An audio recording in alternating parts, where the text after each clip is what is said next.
በከባድ ነገር አስፈራርቶሽ ነው እንድታገቢ ያደረገሽ። ከረፈደም ቢሆን ይሄ ነገር ገብቶኛል። ደግሞ እንዴትም ብዬ ከዛ ረመኔ ሰው ያድንሻለሁ። ግን ቆይ እንዴት ብዬ ነው አይንሽን ማየት የምችለው? አንቺ እኮ ነግረሽኝ ነበር በኋላ የሚጸጽትሽን ነገር አትናገሪ ብለሽኝ ነበር። እኔ ግን አልሰማልኩሽ። ኡፍ ኡፍ በህይወትሽ አንድ ቀን እንኳን እንዴት መልካም ነገር አትሰሪም? ቆይ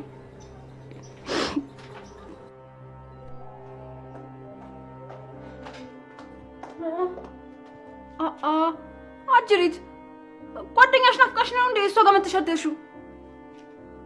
ቆይ ትናንትና ምን ሆነሽ ነው? በጣም አስደነገጥሽን እኮ። ወይንስ አንቺንም ከወገር የሆነ ነገር ቀላቅሎ ሰጡሽ? እንደዛ ብዬ አስቤ ነው። አይ ማንም ምንም አላደረገኝ።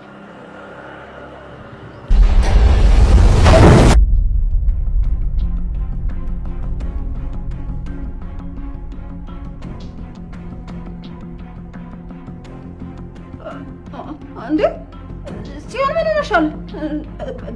ደህና ነሽ?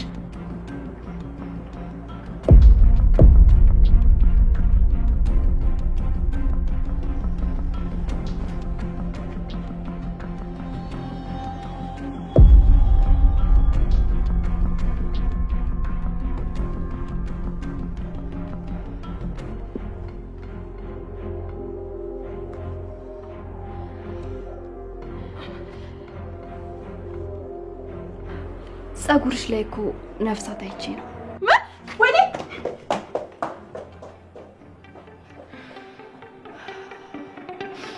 ህይወቴን እንዳዘበራረቅሽ ህይወትሽን አዘበራርቋል።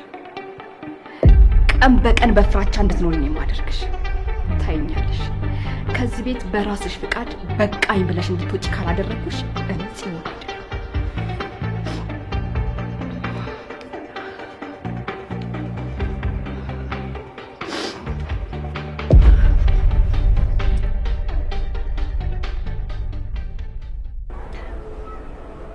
ቆይ አንተ ልታደርገው ያሰብከው ነገር አለ እንዴ? ያሰብከው ነገር ካለ እኔ ላግዝ ዝግጁ ነኝ። እኔ እንጃ አሁን ላይ ምንም ማሰብ እየቻልኩ አይደለም። አይምሮዬ በስነ ስርዓት እየሰራልኝ አይደለም። አሁን ላይ ግን መጀመሪያ ለእህቴ ጤንነት ነው ቅድሚያ የምሰጠው። እሷን ወደ ሆስፒታል ወስጄ ማሳየት አለብኝ። አዎ የዚህ የማታ ሁኔታ በጣም ያስፈራ ነበር።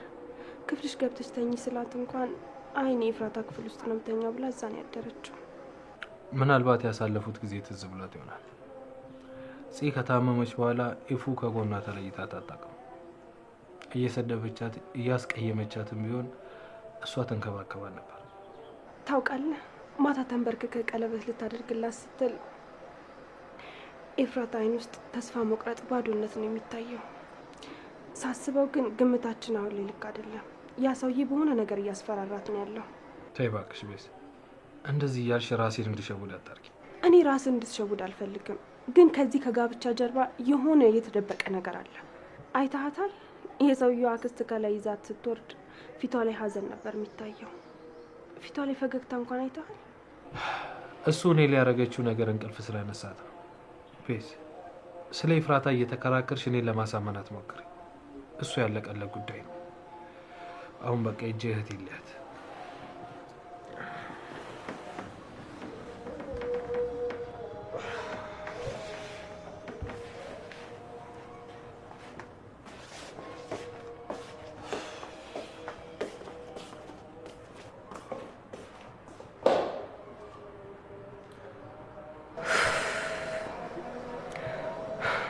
ፈጣሪ ሆይ እባክህን እርዳኝ።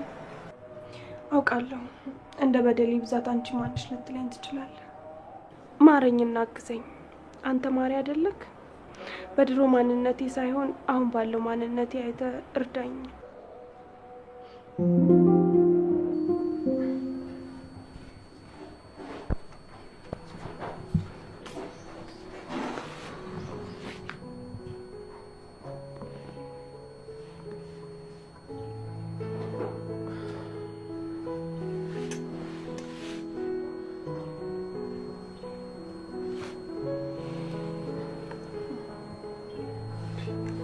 ማየው አክሽን ትንሽ ከመሽ እንዴ ከትናንትና ጧት ጀምሮ ስላልበላሽ አሁን አቅም እያጠረሽ እኮ ነው። እኔ ምንም አልበላም። የመብላት ፍላጎት የለኝም። ተወኝ። እማዬ ምናልባት እኮ እህቴ ያገባችው አፍቀራው ወይም ደግሞ አስፈራርተውት ላይሆን ይችላል። ታዲያ ሁለቱም ካልሆነ ምን ሊሆን ይችላል?